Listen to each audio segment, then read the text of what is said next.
नमस्कार, आप देख रहे हैं कशिश न्यूज। आपके साथ मैं हूं करिश्मा। खबरों की करेंगे शुरुआत। सबसे पहले बात करेंगे बॉलीवुड अभिनेता सुशांत सिंह राजपूत की। तो आज पहली पुण्यतिथि है। इस मौके पर सुशांत सिंह राजपूत के पैतृक गांव पूर्णिया के मलडीहा में उनके आवास पर उनके प्रतिमा पर श्रद्धांजलि अर्पित की गई। इस मौके पर सुशांत सिंह राजपूत के बड़े भाई ने कहा कि देश की बड़ी एजेंसी सुशांत की मौत की गुत्थी सुलझाने में काम की, लेकिन जांच की दिशा लगातार भटकने से न्याय की उम्मीद टूटी है।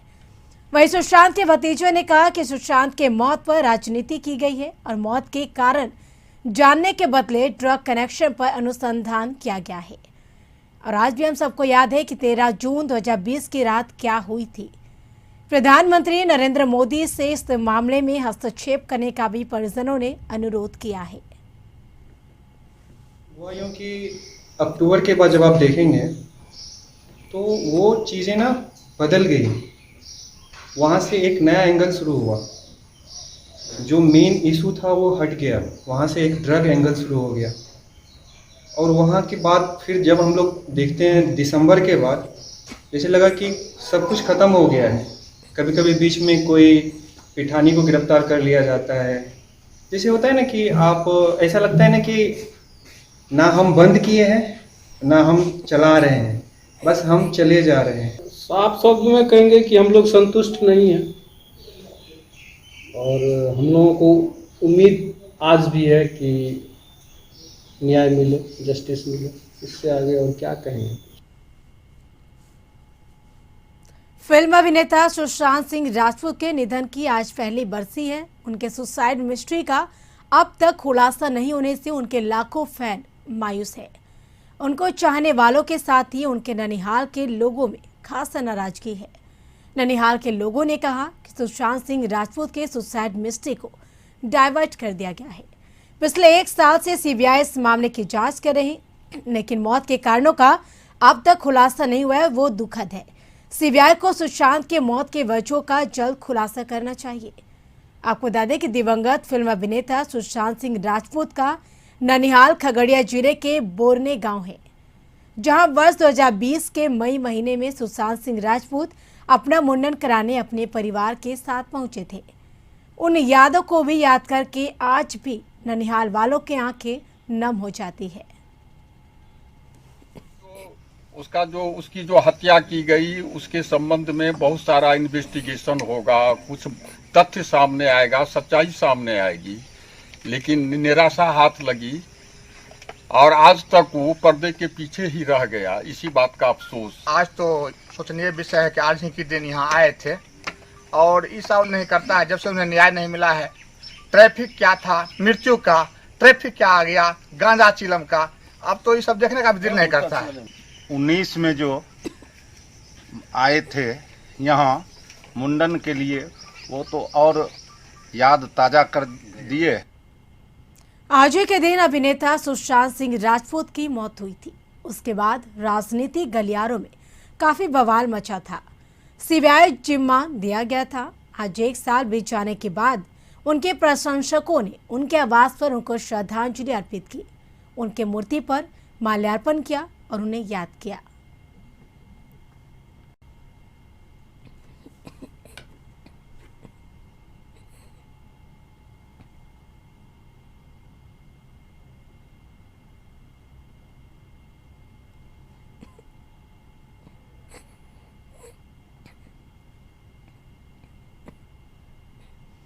बेगूसराय में विश्व रक्तदान दिवस के मौके पर कई संस्थाओं के द्वारा रक्तदान शिविर का आयोजन किया गया।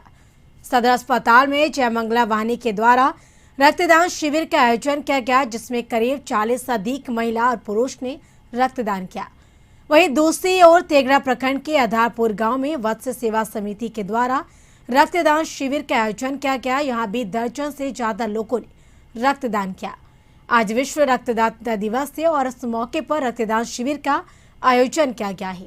जयमंगला वाहिनी के सदस्यों ने थैलेसीमिया पीड़ित बच्चों के लिए रक्तदान शिविर का आयोजन किया। वहीं जरूरतमंदों को समय पर रक्त मिल सके, इसके लिए वत्स सेवा समिति के द्वारा रक्तदान शिविर के आयोजन कर रक्तदान किया गया।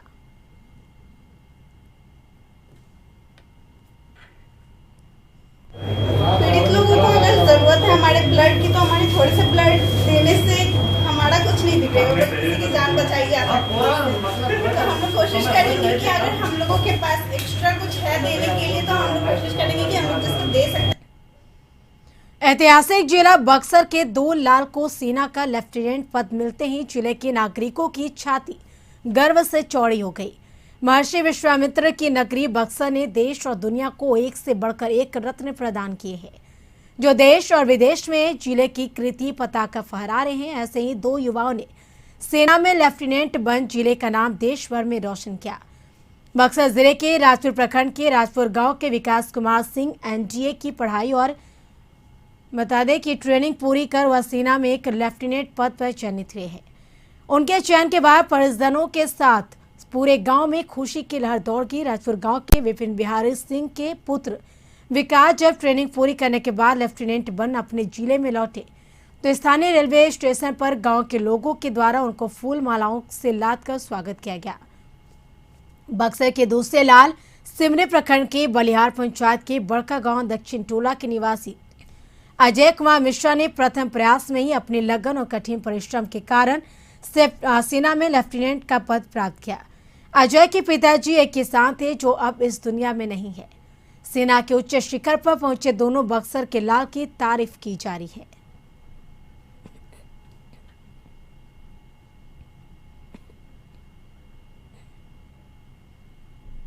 बिहार सरकार जिले के साथ साथ प्रखंड क्षेत्रों में कोरोना काल के दौरान बेहतर स्वास्थ्य सुविधा पहुंचाने के दावे कर रही है, लेकिन दावों की हकीकत क्या है, यह बिहार के डिप्टी सीएम तारकिशोर प्रसाद के गृह जिला कटिहार में दिख रहा।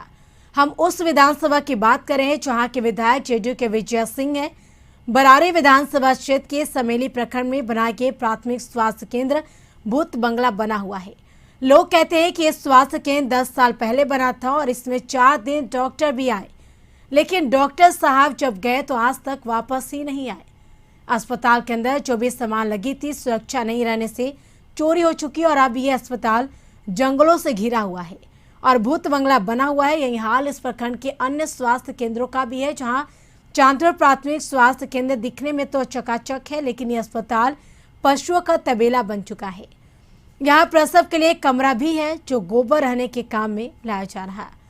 वहीं दियरा दानपुर प्राथमिक स्वास्थ्य केंद्र जलावन रखने के काम तो प्राथमिक स्वास्थ्य केंद्र कुरसेला पशुओं को रखने के काम में लाया जा रहा है। के लिए प्रसव के लिए जैसे हम लोग को दूर पड़ता है जाने के लिए, समेली हो कुरसेला हो, कोई साधन नहीं हो रात में, तो इस सब के लिए जो कठिनाई है वो जो सुविधा होनी चाहिए वो सुविधा आप लोग देख रहे हैं हॉस्पिटल में कहीं कुछ नहीं है। कि खैरा है, चांदपुर है या मोहना चांदपुर बरारी में है, तो ये जितने जगह पीएससी बने हुए थे हमने बहुत बार सीएस से आग्रह भी किया है कि उसमें डॉक्टर, उसमें नर्स की व्यवस्था की जाए ताकि ग्रामीणों का इलाज वहीं पहुँच। दिल्ली से खबर, जहां लोजपा संसदीय दल के नेता बने पशुपति पारस, लोजपा सांसदों ने लोकसभा स्पीकर को पत्र सौंपा। महबूब अली कैसर उपनेता चुने गए हैं। सांसद चंदन सिंह सचेतक बने हैं।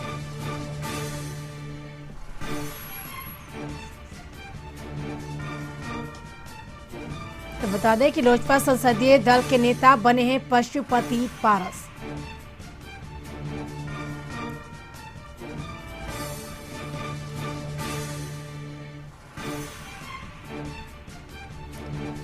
अधिक जानकारी के लिए पटना से हमारे ब्यूरो चीफ अशोक मिश्रा जुड़ चुके हैं हमारे साथ फोन पे। अशोक जी, लोजपा संसदीय दल के नेता बने हैं पशुपति पारस, क्योंकि जिस तरह से लोजपा में बड़ी टूट देखी जा रही थी, इसके बाद ये खबरें भी सामने आ रही है।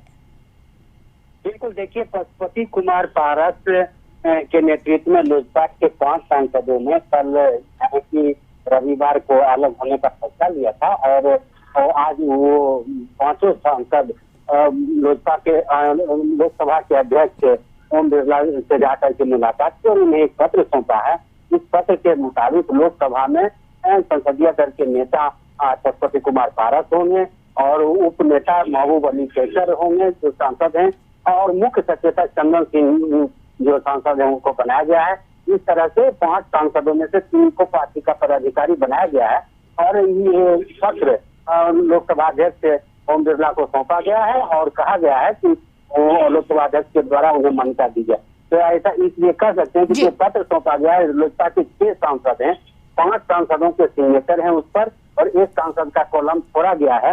तो ऐसी परिस्थिति में आप कह सकते हैं कि चिराग पासवान के खिलाफ पूरी पार्टी के जो है सांसद हैं और सभी सांसदों ने लोकसभा अध्यक्ष को अपना प्रतिवेदन दिया और वो उम्मीद की जा सकती है कि बहुत जल्द ही लोकसभा के अध्यक्ष ओम बिरला इस पर फैसला लेंगे। जी बिल्कुल, तमाम जानकारी के लिए शुक्रिया अशोक जी।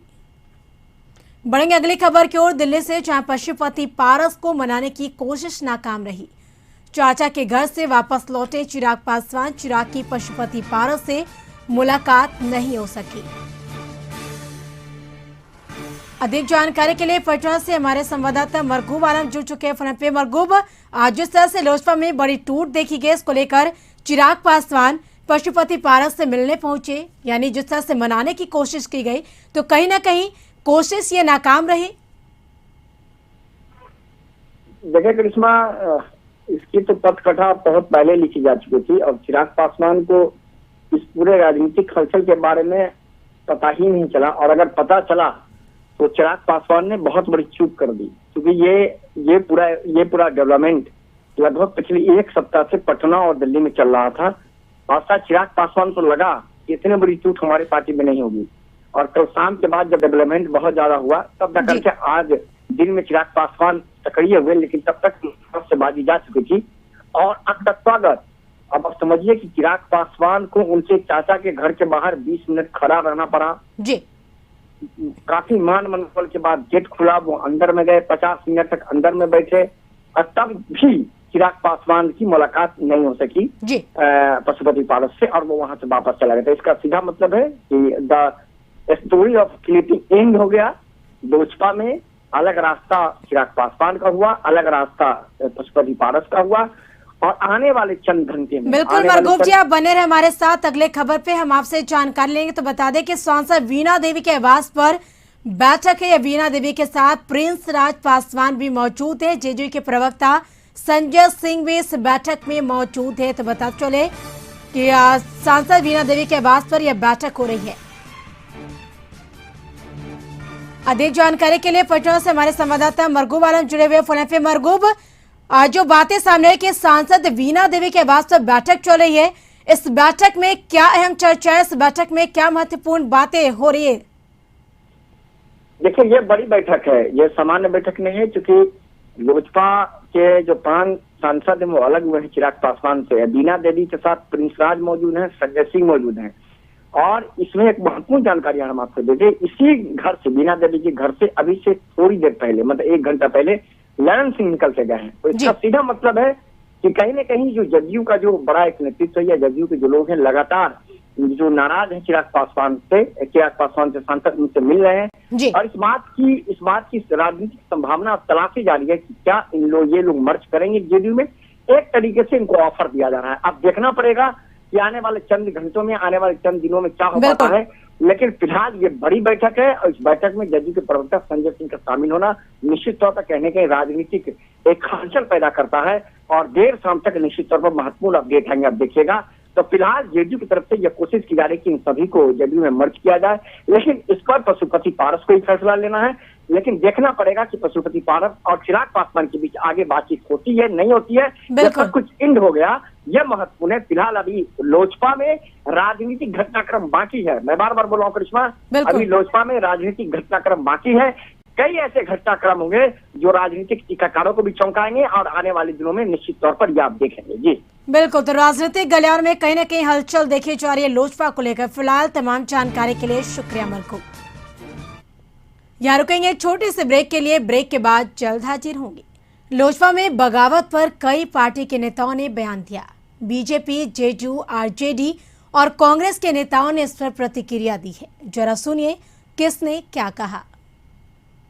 और स्वाभाविक है कि अगर आप किसी पद पर हैं और अपने व्यवहार से, अपने कंडक्ट से आपके जो सीनियर हैं, आपके जो सहयोगी हैं, उनको सम्मान नहीं दीजिएगा तो क्या ऑप्शन होगा। और यही कारण आप देखिए ना कि 6 में से 5 लोगों ने निर्णय लिया। ये तो मैंने बताया ही कि जो यहाँ विधानसभा के चुनाव में जिन्होंने जिस प्रकार की नीति अपनाई, उससे लोग नाराज थे।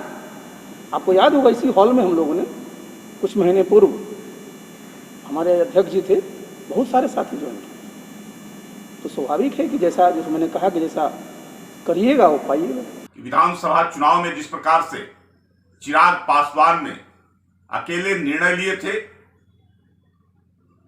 महागठबंधन को लाभ पहुंचाने के लिए एनडीए के खिलाफ लड़ने का, उस समय से सभी सांसद नाराज थे, मौके की तलाश में थे और अब उचित समय आ गया है और उस उचित समय के समय में उन्होंने यह निर्णय लेकर और लोकसभा तक अध्यक्ष तक की जानकारी देने का काम किया है। जिस लोक जनशक्ति पार्टी के दम पे भारतीय जनता पार्टी 2014 में बहुजात सीटों को बिहार में जीता और 19 में उसी रामविलास पासवान जी के सहारे नीतीश कुमार जी ने अपनी खोई आभा को हासिल कर ली। भाजपा ने भी खोई आभा को हासिल करके बहुजात सीट जीत ली बिहार के अंदर लोकसभा में। अभी 6 माह हुआ है रामविलास जी के देहावसान के। बताइए उनकी आत्मा को कितना बड़ा चोट भारतीय जनता पार्टी और जदयू ने पहुंचाया है। लोक जनशक्ति पार्टी में जो कुछ भी फूट की खबरें आ रही हैं, मैं समझता हूं ये एलजेपी का और एनडीए का आंतरिक मामला है। लेकिन जिन लोगों ने इस फूट को ऑर्गेनाइज किया है, वो खबरों से लगता है कि जेडीयू के नेता इसमें शामिल हैं। आखिर नीतीश कुमार जी विभिन्न पार्टियों को तोड़ने में क्यों लगे रहते हैं? मैं समझता हूं वैचारिक स्तर पर जेडीयू विभिन्न दलों के आदतन दल बदलुओं की एक जमात बनती जा रही है। अरे आपको ऑलरेडी बहुमत है, सरकार चलेगी ना। लेकिन जिस तरह से वो राजनीतिक तौर पे मामले को, पूरे वातावरण को बिहार में विषाक्त कर रहे हैं, आज से नहीं पिछले 10, 15, 20 सालों से जब से जेडीयू बनी है, इधर से तोड़ के लाओ, उधर से तोड़ के लाओ, यही काम बीजेपी भी करती है, यही जेडीयू भी करती है। तो कहीं न कहीं कांग्रेस के नज़र में यह एक राजनीतिक भ्रष्टाचार है। लोजपा में टूट का इतिहास पुराना रहा। ये पहली बार नहीं जब इस पार्टी के नेताओं ने बगावत का बिगुल फूका हो। समय समय पर इस पार्टी के नेता अलग होते रहे, चाहे वो विधायक हो या सांसद। ग्राफिक्स के माध्यम से हम आपको दिखाते हैं कि लोजपा की स्थापना के बाद से अब तक पार्टी का इतिहास क्या रहा। तो जनता दल से अलग होकर 28 नवंबर 2000 को लोजपा अलग पार्टी बनी। वहीं फरवरी 2005 के विधानसभा चुनाव में लोजपा से 29 विधायक जीत कर आए। तो कई बार लोजपा का ये यानी बंगला जो टूटा है, ये हम आपको ग्राफिक्स के जरिए बता रहे हैं। लेकिन नरेंद्र सिंह और रामा प्रसाद यानी प्रसाद सिंह के नेतृत्व में 21 विधायकों ने पार्टी छोड़ दी। रामेश्वर प्रसाद सिंह के नेतृत्व में 21 विधायकों ने है वो पार्टी छोड़ दी। 2009 में एमएलसी संजय सिंह ने जेडीयू का दामन थाम लिया। वहीं 2010 में राज्यसभा सांसद साबिर अली ने पार्टी छोड़ दी थी। तो इस तरह से कई बार टूट देखा गया लोजपा में। फरवरी 2021 में केशव सिंह के नेतृत्व में 208 पदाधिकारी और हजारों समर्थक जेडीयू में शामिल हो गए थे। तो वही मार्च 2021 में लोजपा की एकमात्र एमएलसी नीतू सिंह बीजेपी में शामिल हो गए। तो इस तरह से कई बार लोजपा का जो बंगला है वो टूटता हुआ नजर आया। अप्रैल 2021 में एकमात्र विधायक राजकुमार सिंह जेडीयू में चले गए।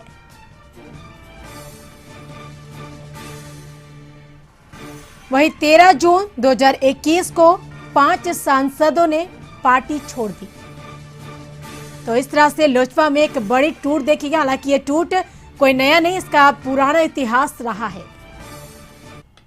बढ़ेंगे अगली खबर की ओर। कैमूर जिले के मोहनिया थाना से 100 मीटर पश्चिम NH2 पर 2 बाइक की हुई आमने सामने टक्कर में 2 बाइक सवारों की घटनास्थल पर ही मौत हो गई।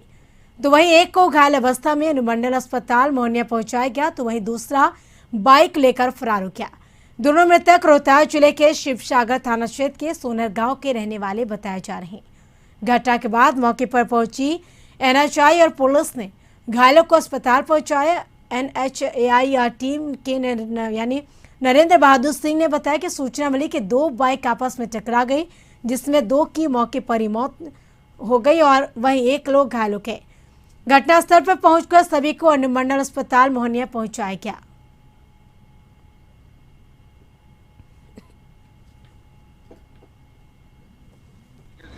दोनों मोटरसाइकिल आपस में टकरा गए और दोनों जो है इसमें से 2 की मृत्यु हो गया है और एक तो भाग गया जो ड्राइव करा था मोटरसाइकिल से जी। और एक घायल है जिसका इलाज चल रहा है सदर अस्पताल। सर मृतक के परिजनों को सूचना दे दिया गया है? हाँ जी, उन्हीं के मोबाइल से कॉल आ रहा था जिसकी सूचना दे चुका है। सर घटना बाइक से हुआ है, हमको सूचना मिली तो घटना स्थल पर पहुँच करके इन लोगों को हमने हॉस्पिटल पहुँचा दिया है। नवादा के हिस्सा नगर परिषद के अंदर बाजार स्थित इमाम बाड़ा के पास नाले से एक नवजात शिशु का शव बरामद हुआ। जोही नाले में पड़े शव पर यानी नजर देखा गया तो सभी लोग हतप्रभ हो गए और कलयुगी माता पिता को कोसने लगे। मृत नवजात एक पुत्री थी। स्थानीय लोगों ने ऐसे घिनौने कार्य करने वालों के प्रति घृणा करते हुए कहा कि किसी कलयुगी मां ने अवैध संबंध से जन्मे बच्चे को अपने पाप छुपाने के लिए फेंक दिया। आसपास के लोग को नजर नवजात शिशु के शव पर पड़ा तो भीड़ में मौजूद एक व्यक्ति ने उससे बाहर निकाला और आसपास के लोगों द्वारा हिंसुआ थाना को घटना की सूचना दिया गया। जब थाने चौकीदार के द्वारा नवजात शिशु का शव थाना लाया गया और उस थाने के द्वारा अंतिम संस्कार किया गया।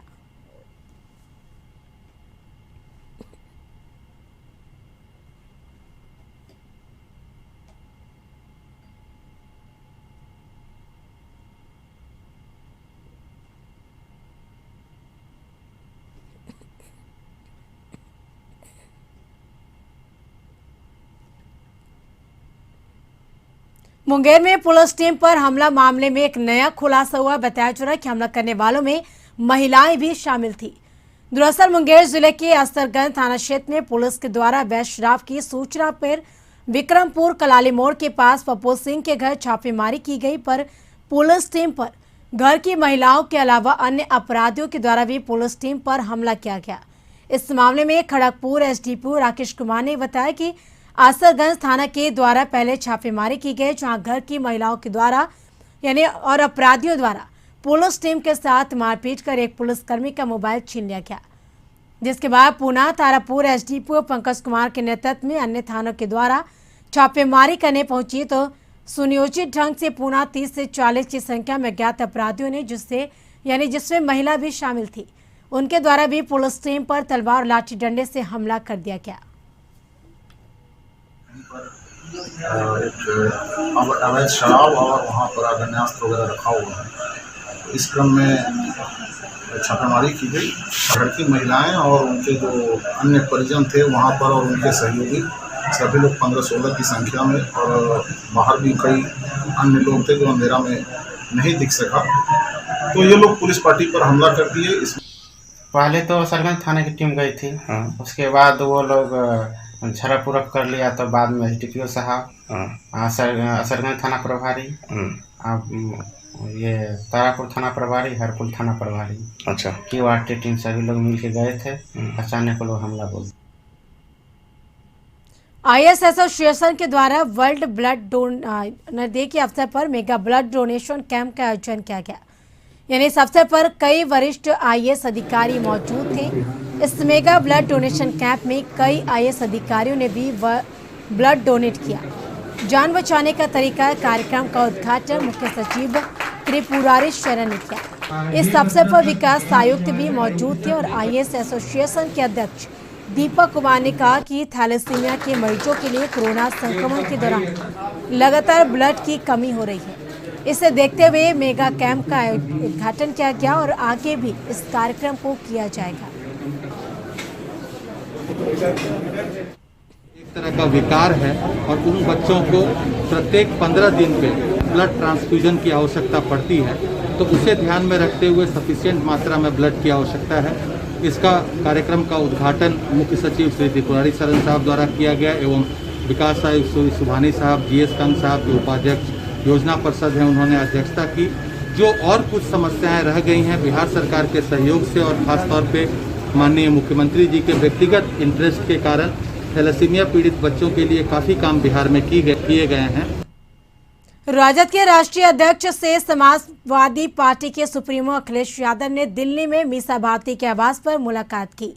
दोनों की मुलाकात काफी देर तक हुई। फिलहाल कहा जा रहा है कि लालू प्रसाद यादव का स्वास्थ्य जानने अखिलेश यादव आए थे। हालांकि इस दौरान यूपी चुनाव को लेकर भी दोनों के बीच बातचीत हुई।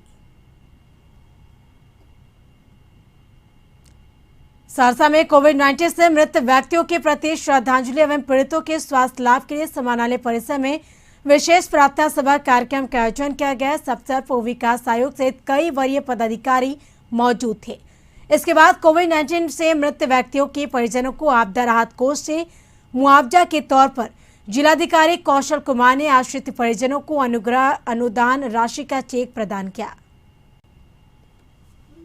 सरकार के संकल्प के आलोक में जिसकी मृत्यु हुई कोरोना से उसके आश्रित को 4 लाख रुपये अनुदान देने का प्रावधान है। अभी इस 17 लोगों का राशि आया था, तो हम लोग अभिलेख स्वीकृत करके सभी को आश्रित को अपना चेक दे दिए हैं। शेष लोगों का भी अभिलेख स्वीकृत हम लोग कर रहे हैं और राशि तुरंत आएगा। जैसी राशि आएगा शेष लोगों को भी हम लोग आश्रित को हम लोग चेक देके अनुदान देंगे। इसी के